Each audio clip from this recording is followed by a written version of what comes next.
پہنچ گئے ہیں، اب ہم نے اس سے آگے جانا ہے انشاءاللہ۔ کچھ میں ذرا تھوڑا سا چوں چوں سن رہا ہوں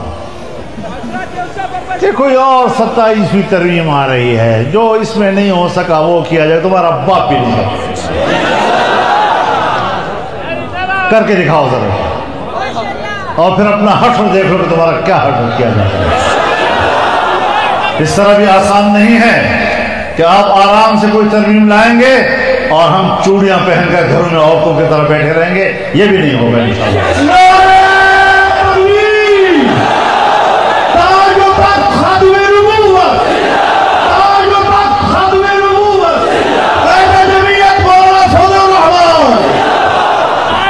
کوئی نہ سوچے کہ جن چیزوں کو ہم نے مسترد کیا اور 26ویں ترمیم سے نکالا، اسے دوبارہ کسی ترمیم کے ذریعے سے اسمبلی میں لایا جائے گا اور لوٹوں کے ووٹوں سے پاس کرو گے اور پھر وہ چلنے دیں گے ہم؟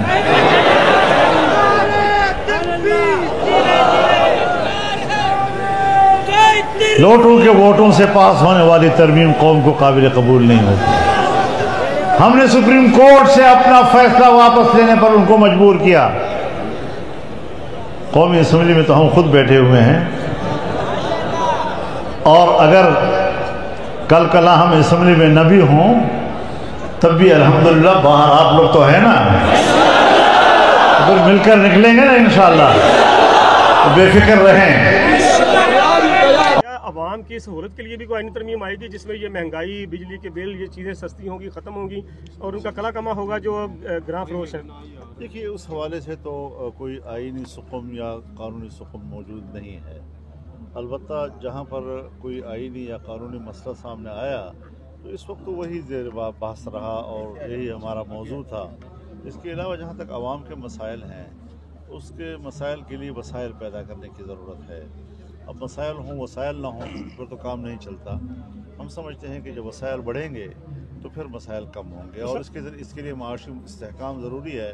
اور اسی وجہ سے آپ نے دیکھا کہ جس وقت یہاں پر شنگھائی تنظیم کی کانفرنس ہو رہی تھی تو میں نے دونوں فریقوں سے اپیل کی کہ نہ تو کوئی مظاہرہ کرے ان دنوں میں، اور نہ ہی ان دنوں میں ترمیم کا معاملہ جو ہے وہ آئینی ترمیم کا بل کا مسئلہ کوئی چھیڑے، تاکہ قوم ایک یکجہتی دکھا سکے، اور جب وہ لوگ صبح کانفرنس میں جائے تو ان کے سامنے جو خبر ہو وہ یکجہتی کی ہو، تنازعات کی نہ ہو، جس سے کہ ان کا اعتماد بحال ہوگا اور پاکستانی معیشت میں وہ ہمارا تعاون کر سکے۔ مولانا صاحب، 27ویں ترمیم جو ہے وہ بھی آنے جا رہی ہے تو نہیں آ سکے گی، انشاءاللہ بھرپور مزاحمت کریں گے۔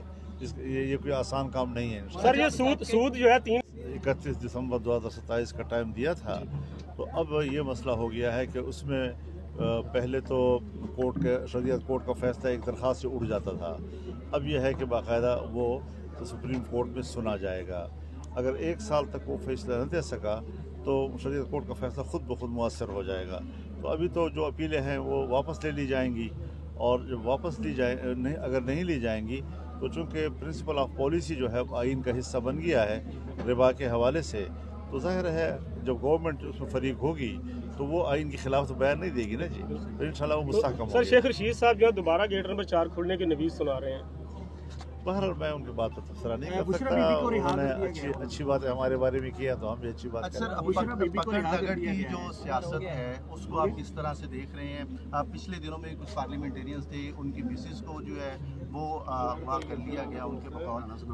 پاکستان میں اس کی گنجائش ہے کہ پکڑ دھکڑ کی سیاست سے اپنی مرضی کے؟ اس کا جواب تو میں دے چکا ہوں ایک دفعہ، کوئی وہ کہہ رہے ہیں کہ میں کے پی کے اور اپنا بلوچستان دونوں کے اندر جو ہے آزادی کے نعرے لگ رہے ہیں، اس دوران جو ہے علی امین گنڈا پور نے اس نے بھی اپنا دوبارہ احتجاج کا نعرہ لگا دیا۔ کیا سمجھتے ہیں اس سے مزید انتشار نہیں پیدا ہوگا؟ میں ایک بات واضح کر دینا چاہتا ہوں کہ ایک تو حکومتیں جو ہیں وہ احتجاج اور مظاہرے نہیں کیا کرتی اور نہ ہی اس میں مداخلت کرتی ہیں۔ پھر میں پنجاب پہ چڑھائی کروں گا، میں وفاق پہ چڑھائی کروں گا، یہ جو تصور ہے یہ خود ملک کو تقسیم کرنے کے درپے ہے، اور ایک صوبے کو وفاق کے مقابلے میں لانا یا ایک صوبے کو دوسرے صوبے کے مقابلے میں لانا یہ غیر سیاسی سوچ کا مظہر ہے۔ تو یہ لوگ سیاسی نہیں ہیں، اس وجہ سے اس قسم کی باتیں کر جاتے ہیں۔ سر، آپ نے بھی تو کہا تھا کہ زمین گرم کر دیں گے ان کے پاؤں کے نیچے کی۔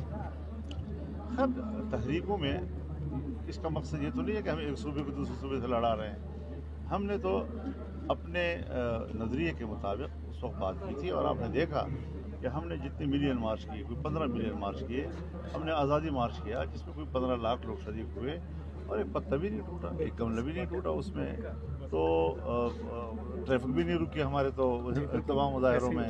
تو اس انداز سے اگر پوری دنیا جو ہے مظاہرے کرتی ہے یا اپنا نقطہ نظر سامنے لاتی ہے تو اس کی تو پیروی بھی ہونی چاہیے۔ اچھا سر، سیاسی طور پہ آپ بڑے